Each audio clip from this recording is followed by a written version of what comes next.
Ada satu kebiasaan buruk yang pelan-pelan bikin aku menjauh dari diriku sendiri. Membandingkan hidupku dengan hidup orang lain, kadang aku lihat pencapaian orang dan tiba-tiba aku merasa kecil.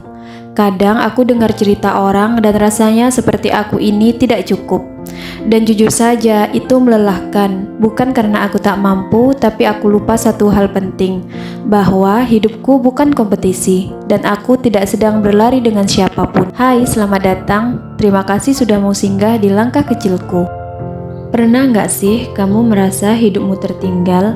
Lihat teman sudah sukses, kamu masih bingung mulai dari mana. Lihat orang lebih cantik, lebih berani, lebih kaya, lebih bahagia, dan tiba-tiba kamu merasa dirimu kecil sekali. Tenang, kamu nggak sendiri. Di masa sekarang, membandingkan diri itu mudah banget.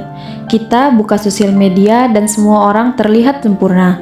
Dan tanpa sadar, kita mulai bertanya, kenapa hidupku nggak seperti mereka? Kenapa aku nggak bisa seperti itu? Tapi ada hal yang jarang kita sadari. Pertama, kita cuma melihat halaman depan hidup orang. Kita nggak pernah tahu apa yang mereka sembunyikan. Kita lihat hasil, bukan proses. Kita lihat senyumnya, bukan perjuangannya.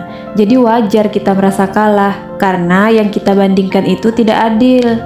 Kedua, hidup setiap orang punya jamnya masing-masing. Ada yang cepat, ada yang lambat, ada yang berhasil di usia 20, ada yang berkembang di usia 40. Waktu orang lain bukan ukuran untuk menilai hidupmu.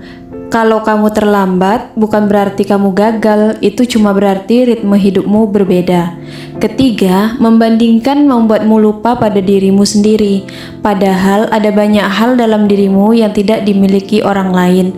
Kamu punya cara berpikir yang unik, perjalanan yang unik, dan kekuatan yang tidak bisa dilihat orang dari luar. Jadi, bagaimana cara berhenti membandingkan diri? Mulailah dari hal sederhana. Fokus pada apa yang kamu punya, bukan apa yang tidak kamu punya. Hitung langkah kecil yang sudah kamu lakukan. Berterima kasih pada dirimu sendiri yang sudah bertahan sejauh ini. Belajar menikmati proses meski pelan. Tidak apa-apa kalau kamu belum sampai, yang penting kamu tetap berjalan. Dan ingat, kamu bukan mereka, dan mereka bukan kamu. Hidupmu punya ceritanya sendiri, dan kamu sedang menulis bab yang belum terlihat hasilnya sekarang. Tapi suatu hari nanti kamu akan bersyukur karena tidak menyerah. Jadi pelan-pelan belajar menghargai diri sendiri. Kamu gak tertinggal, kamu hanya sedang berada di jalanmu sendiri.